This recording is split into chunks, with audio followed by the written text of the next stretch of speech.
Hello, my name's Ian Schuster, and I'm the CEO of Schubros Brewery and San Francisco East Bay Brewing. And today I want to talk a bit about the craft beer market, both here in the United States and the huge opportunity we're looking at overseas. As a U.S. craft brewer, we've seen amazing growth since '82, from 37,000 barrels to 22.1 million barrels. That's 31 gallon equivalents.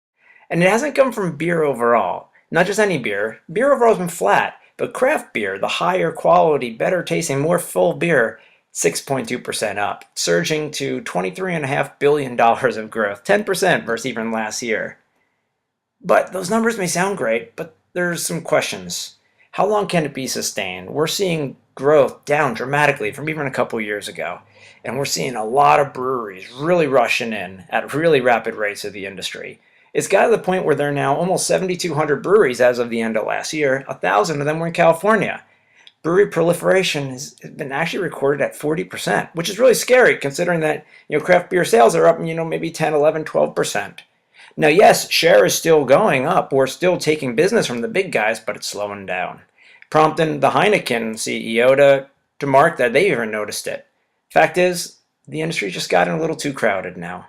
So that's a U.S. story, but overseas, is there opportunity? Yes, and it's in Asia, not surprisingly, because it's all powered really by the rising affluence and the surging of a middle class. And Asia is where we're really seeing that taking off. So China is the biggest consumer out there, then Japan, Vietnam, and India. That's where we're concentrating.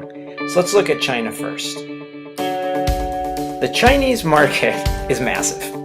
It is going on twice the size of the United States. It's by far number one, overtook the US almost 10 years ago. In fact, the market is as big as all of US, Germany, and Brazil together.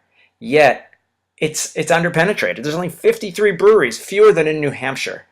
So Fox Business was the first to really pick up the story of the huge opportunity, the size of the market, but also the fact that they're not just drinking beer. These guys are really shifting to the premium stuff. It's that surging in middle class. It's the affluence, the disposable income. It's pulling premium beer up in China.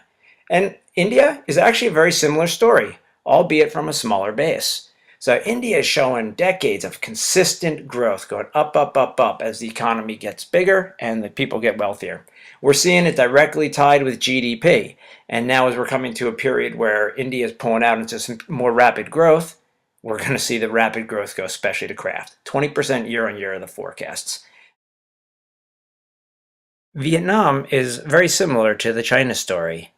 A little bit smaller, but experiencing a real craft beer revolution. Largely prompted by the privatization of the two bigger brewers.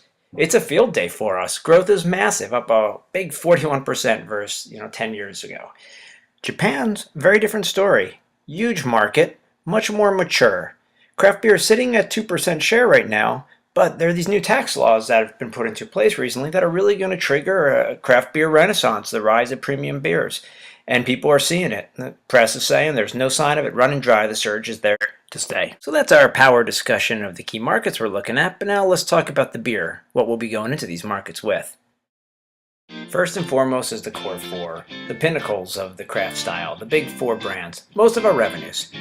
The Passport series are where we're going to build reputation. These are bigger beers, barrel-aged, beautiful presentation. The Ship to Shore series, exciting line of California, rotating IPAs and pale ales. It's what's expected from us. We're a California brand, so in China right now we're emphasizing it with California Sunrise, California Moonlight. We're also pushing the edges. A 45-million-year-old yeast beer we partnered with the guy Jurassic Park was written about. Finally, Akatango. It's a gluten-free solution. It's actually made with quinoa, so amazing beer. So to wrap this up, we're from San Francisco, California. We're focused on Asia, and we're going to bring the right products to the right market with the right sales and marketing tactics to take advantage of this once-in-a-lifetime economic opportunity. And we hope you can join us for the ride. So thank you very much.